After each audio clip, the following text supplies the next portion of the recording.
আমার হয় মৃত্যুর ইয়ে লিখে দিক, না রে আমার যা কিছু করার ব্যবস্থা করে দিক, আমি এখান থেকে বুঝবো না।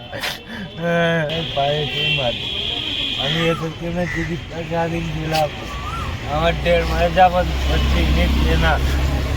আমি ডিএম স্যারের কাছে এসেছি, ওনারা বলছে আমার বাইরে থেকে চিকিৎসা করাতে। আমার সেই সামর্থ্য নেই যে আমি বাইরে থেকে চিকিৎসা করাবো। স্বাস্থ্যসাথীতে ক টাকা কাটবে, আমার তো টাকা সেই সামর্থ্য নেই। আমার হয় মৃত্যুর ইয়ে লিখে দিক, না রে আমার যা কিছু করার ব্যবস্থা করে দিক, আমি এখান থেকে বুঝবো না।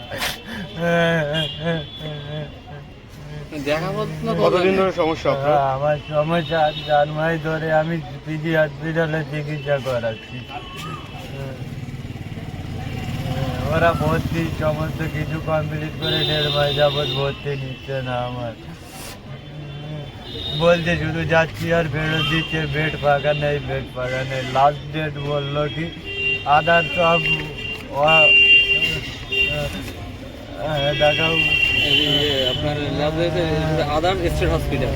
কি নাম আপনার, কি নাম? আমার নাম এমডি সুজাউদ্দিন মন্ডল। আজকে 1.5 থেকে 2 মাস যা কুকুর ঘরে কুকুরের মতো আমরা ঘুরছি, মানে কাগজ জমা নিচ্ছে কিন্তু ভর্তি হচ্ছে না, কাগজ জমা নিচ্ছে কিন্তু ভর্তি নিচ্ছে না। আমরা পাশ থেকে দেখতে পাচ্ছি অন্য লোকের বিভিন্ন সোর্সের মধ্যে ভর্তি হয়ে যাচ্ছে, কিন্তু আমাদের ভর্তি হচ্ছে না। কারণটা কি বুঝতে পারছি, এটা দালাল চক্র বা কিছু একটা আছে, কিন্তু আমাদের ভর্তি হচ্ছে না। তা আমরা যেহেতু উত্তর চব্বিশ পরগনা জেলাতে বাস করি, আমাদের এই জেলার যিনি ডিএম তিনি আমাদের অভিভাবক।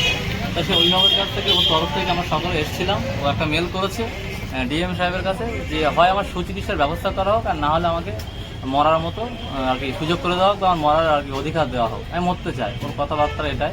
কারণ আমার বাঁচার মতো কন্ডিশনে নেই, যা অবস্থা ইমিডিয়েট ওকে চিকিৎসা করাতে হবে, না হলে। এবং দুটো অবাক কাণ্ড, সেই থেকে 1 তলা থেকে 5 তলা পর্যন্ত ঘুরলাম, অনেক অফিসার বলছে আপনাদের স্বাস্থ্যসাথী কার্ড আছে, আপনারা কেন ওখানে যাচ্ছেন? আপনারা একটা কাজ করুন না, বেসরকারি হসপিটালে যান। কিন্তু একটা সরকারি আধিকারিক বলে কীভাবে বেসরকারি হসপিটালে যাবো আমরা? পিজির মধ্যে একটা হসপিটালে ভর্তি হচ্ছে না, এটাকে কেউ দেখতে পাচ্ছে না, বেসরকারি হসপিটালে পাঠিয়ে দিচ্ছে আমাদেরকে।